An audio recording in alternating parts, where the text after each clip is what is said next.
Amy is many things: a writer, a singer, an actor and an artist. The one label she doesn't like is special needs. At the age of 32, Amy feels she's finally silenced all those who once wrote her off. She's making a name for herself internationally as an artist. In fact, she's just arrived back from her own exhibition in Sydney. Meet Amy Szostak, a special star. Here's an anthem that I wrote. Let me sing it to you note for note. I hope that you will also sing along to the words of my song. Hi everyone, I'm Amy Szostak and I am a special star. Other celebrities? A special star is what everybody thinks of as special needs, but we're not special needs people, we're special stars. I love being on TV. You know, and helping with my music and doing my art. I feel like I'm at the point in my life where I'm meant to be instead of where other people think I should be. So that's your... Yeah. If it's my great-grandmother, it's your great-great-grandmother. Is that one that was psychic? No. When I was a little kid, I just thought I was going to be a child forever. I honestly just thought I was just going to die, so I didn't think I was going to grow up at all. That must have been in Sydney, was it? There, the snake. Amy has, I think, 4 holes in her heart. When she was a little girl, she appeared quite straight, but apparently when girls get that growth spurt after puberty, that's when the scoliosis appeared. And also she has to wear very thick glasses, which she hates. She's got one leg shorter than the other. This is my pearls and she has these little movements she does that don't seem to be logical or necessary, like she rushes back to touch something, the chair or the wall, and she has to touch that place 2, 3, 4 times before she'll go away. Then she'll come back and touch it again before she's satisfied.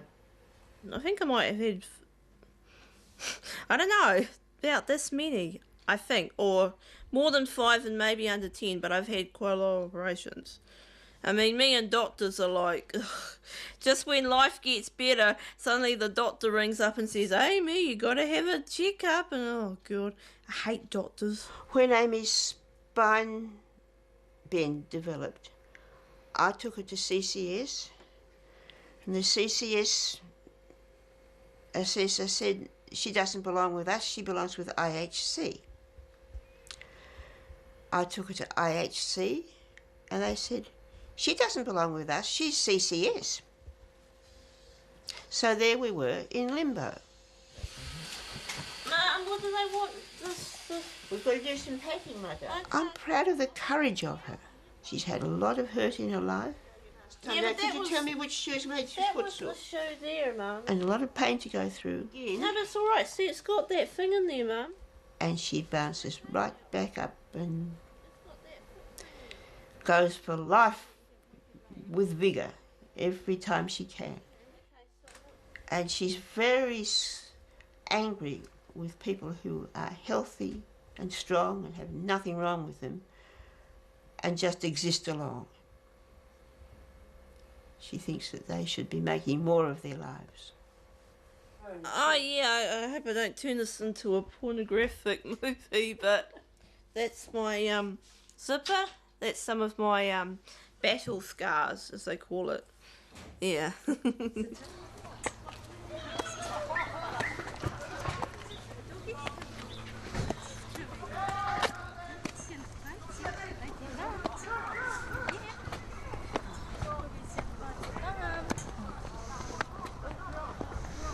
I hated high school. I wanted to learn and stuff, but the teachers just thought, oh, you'd be nothing. And then that's how I met him. I honestly see this as my learning process in life, you know? That's what I mean, but because I can understand, you know, victims of rape, and whereas because everyone has to have a tough life. You know, we have to do some kind of suffering, and this was my suffering. It was like he had this charm over me, you know, and And when you're 12 and 13 and young and naive, and that's where the boys would wait, and this is where he would pimp me out. And that's the truth, you know. And these boys did what they wanted and called me a whatever, slut, whore. And he would just sit there watching the whole thing. He was sick. Yeah, I think I need to sit down now. I think people think that I love to shock people, but it's not that. I think my life hasn't been picture perfect. You know, I haven't been Hayley Westerner, pure, you know, my life hasn't been, you know, I haven't been the good girl. Finally, I came to this school after being in the worst school, not only in the country, but in the whole of the world and the universe and all that stuff. And finally, things started to get better. The teachers suddenly looked at me and I started art. I started drawing pictures. Mainly I did it out of boredom. Really cool to be recognised as an artist. No, I'd love to be famous, but not like a celebrity famous. I'd want to be famous so I can tell the world and also help the world change the world's attitude towards special, or you know, we call disabled people, special stars.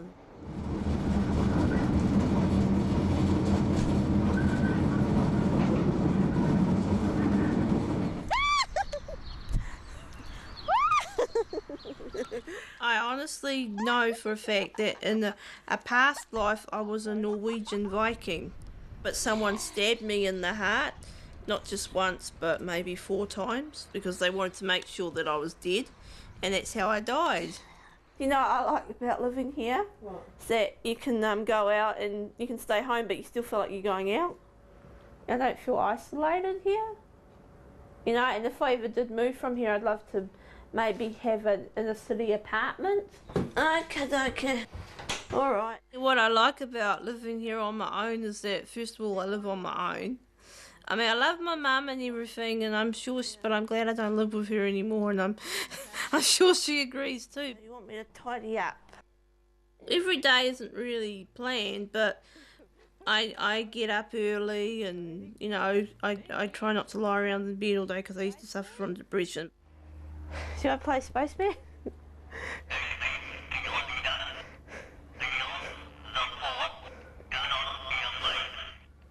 Yeah, I don't actually know what I do, but one thing is for sure, I keep myself busy, you know. I'm taking Barbara to Woolworths here is shopping with me. Come on, Barbara. We're in Woolworths. Oh, Barbara Hutton is my spiritual guide. I always take her photograph with me when I go supermarket shopping.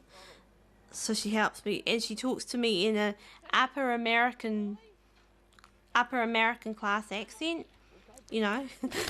We'll go bananas. Basic lollies. I was actually in Woolworths the other day, and she was actually very happy in Woolworths, and then I go into Michael Hill Jeweller. Nothing against him, but... And I'm looking at all these diamonds, and she's going, whatever. But I'm sure one day I'll have a real set of pearls. If I ever get off the invalid's benefit, but if I don't, well. I think I love my gumboots because they're rugged, and I think they symbolise who I am. You know, I'm definitely not, you know, I'm not afraid of getting down and dirty, doing some hard work. And also, I mean, you know, if it weren't for your gumboots, where would you be? And also, I'm not worried about what, you know, I don't even want to be all high maintenance and worry about, oh, what other people think, you know, oh, you can't wear that because it doesn't go with your dress, or... I get out, I do my writing, I do my art, I keep busy. I saw her artwork at a community art workshop. It was immediately striking. It was loaded with content, with stories. It had a beautiful line quality and humour. It had an intensity and obsessiveness. And it struck me immediately. It was about 3 years later that I met Amy the person. And she immediately struck me in the same way. She is a person who has a very authentic voice. It comes out in her artwork, and she's funny, and we became friends. Yeah, I think maybe because of her history of hardship, it puts her in a somewhat privileged position in the world, and it influences her artwork. Her artwork is frivolous sometimes, but there's a depth in there which makes it important work. Anonymous, autonomous, will likely get the best of us yet. Before you disappear, if you can lend me half a minute. You know, if someone had told me like 5 years ago that I was going to go to Sydney and that I was going to go to, you know, be on 60 Minutes, I would have been the first to go, yeah, right. Run too fast, fly too high, run too fast, and you fly too high. Well, my art means hope now. I'm starting to get famous. I'm starting to be somebody. It's hope that I can get off this invalid's benefit. If you don't believe me, you should see me when I'm ready to roll. Tomorrow I'm off to Sydney and I go, yay.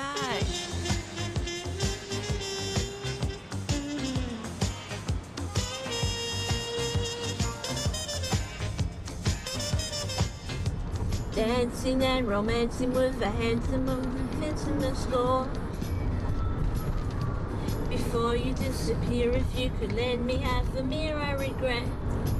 If I treat you like a number, it's because I can't remember your name. Oh my God, Toto, we're not in the hut anymore. We're in Sydney! Sydney! Sydney!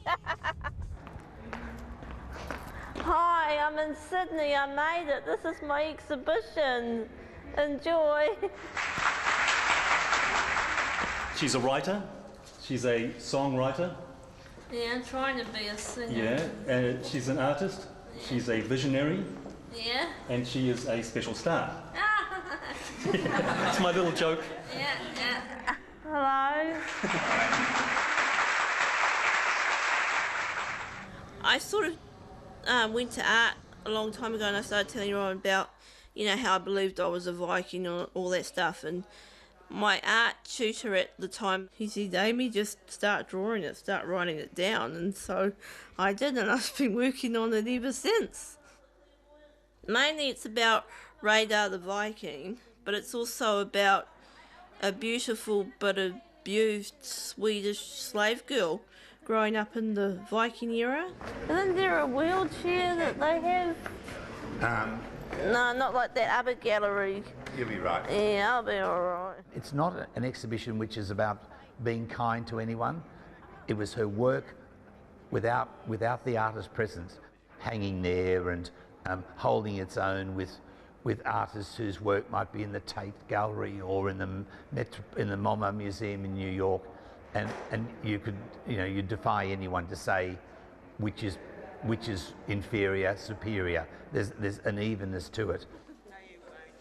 She's unstoppable. She's wonderful. Her work has got it's got an integrity that nothing, and a life force that'll never be stopped. I mean, I never dreamt that stuff like this would start to happen to me or people like me. You know, it's like, yeah, it's just the beginning. Some people say, oh, you're already famous, but it's just the beginning. It's like, yeah, I'm still pinching myself now. Special stars are on their way now. They're no longer being hidden away from society.